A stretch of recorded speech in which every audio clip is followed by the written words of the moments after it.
మంగళాష్టకం. భవాయ చంద్రచూడాయ నిర్గుణాయ గుణాత్మనే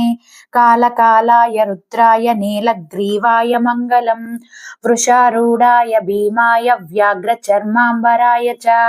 పశూనాం పతయే తుభ్యం గౌరీకాంతాయ మంగళం భస్మోద్దూలిత దేహాయ వ్యాలయజ్ఞోపవీతినే రుద్రాక్షమాలాభూషాయ వ్యోమకేశాయ మంగళం सूर्यचन्द्राग्निनेत्राय नमः कैलासवासिने सचिदानन्दरूपाय प्रमदेशाय मङ्गलम् मृत्युञ्जयाय साम्बाय सृष्टिस्थित्यन्तकारिणे त्र्यम्बकाय शान्ताय त्रिलोकेशाय मङ्गलम् गङ्गाधराय सोमाय नमो हरिहरात्मने उग्राय त्रिपुरग्नाय वासुदेवाय मङ्गलम् सद्योजाताय सर्वाय भव्यज्ञानप्रदायिने ईशानाय नमस्तुभ्यं पंचवक्त्राय मंगलम सदाशिवस्वरूपाय नमस्तुत्पुरुषाय च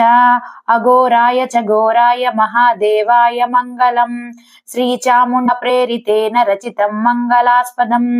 तस्याभीष्टप्रदं शम्भो यः पठेन्मङ्गलाष्टकम्।